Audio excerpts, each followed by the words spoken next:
Bonjour à toutes et tous.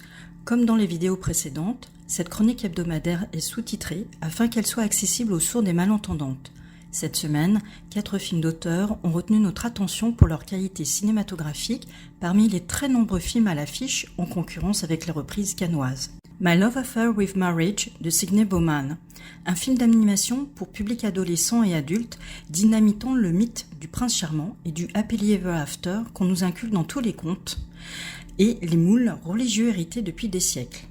3 raisons d'aller le voir. Premièrement, une direction artistique, mise en scène par une animation au libre cours, mettant en image des sentiments et des situations universelles, alternée par des explications scientifiques nous faisant réaliser le peu de libre arbitre dans la quête amoureuse.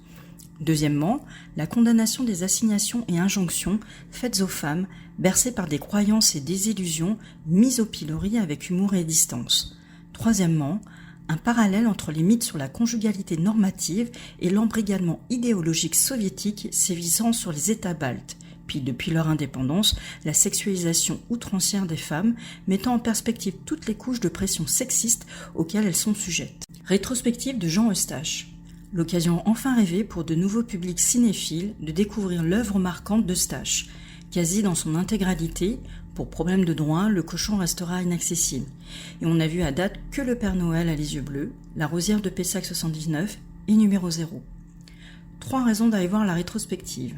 Premièrement, la découverte de la pluralité des mises en scène en fiction documentaire et leurs variations. Deuxièmement, le terreau autobiographique de la vie d'Eustache et de ses proches nourrissant cette œuvre. Troisièmement, le portrait en creux de la France à différentes époques, mentalité et sensibilité autour de traditions et de mutations.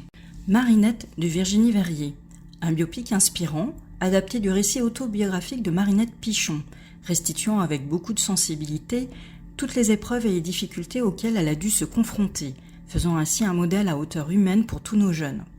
3 raisons d'aller le voir. Premièrement, une mise en scène ne lâchant pas Garance mariée, qu'on suit du début à la fin. Elle est de tous les plans, filmée de très près, on est avec elle, avec ses joies, ses peines, ses peurs. Deuxièmement, une odyssée vibrante, retraçant les combats de Marinette tout au long de sa vie, autant personnelle que professionnelle, comme le respect face à la rivalité, à la reconnaissance professionnelle en militant pour un statut pro des footballeuses en France, et toutes ces victoires qui ont quand même égayé son parcours, et celles intimes, en se mariant et en étant mère en tant que lesbienne.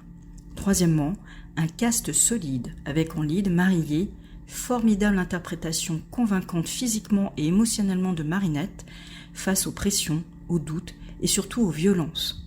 D'ailleurs, petit avertissement, il y a des scènes de violence domestique, conjugale et familiale assez impressionnantes pour des enfants, donc si vous en avez qui veulent le voir, allez-y d'abord en tant que parents solo, puis vous jugerez s'ils peuvent encaisser et ça fera encore plus d'entrée pour le film. Le vrai du faux de Armel Ostiou. Ce film dépasse le stade de la simple enquête pour inviter le public à lâcher prise, comme le fait Armel Ostiou dans la mégalopole de Kinshasa. 3 raisons d'aller le voir. Premièrement, une enquête ne jugeant pas, mais cherchant plutôt à comprendre, et ce qui est rafraîchissant, c'est l'occasion d'une véritable rencontre vers l'autre. Deuxièmement, un film se détachant de plus en plus de sa forme documentaire, se révélant ainsi un récit de fiction qui est en train de s'écrire devant nos yeux. Troisièmement, une approche loin d'être essentialisante et exotisante. On sent que Ostiou découvre comme nous Kinshasa, ses codes, ses mystiques, et on se laisse porter avec lui dans ses errances. Merci de nous avoir écoutés ou lus. On souhaite que cela vous donne envie de voir en particulier ces films en salle à essai, et à la semaine prochaine pour de nouvelles chroniques.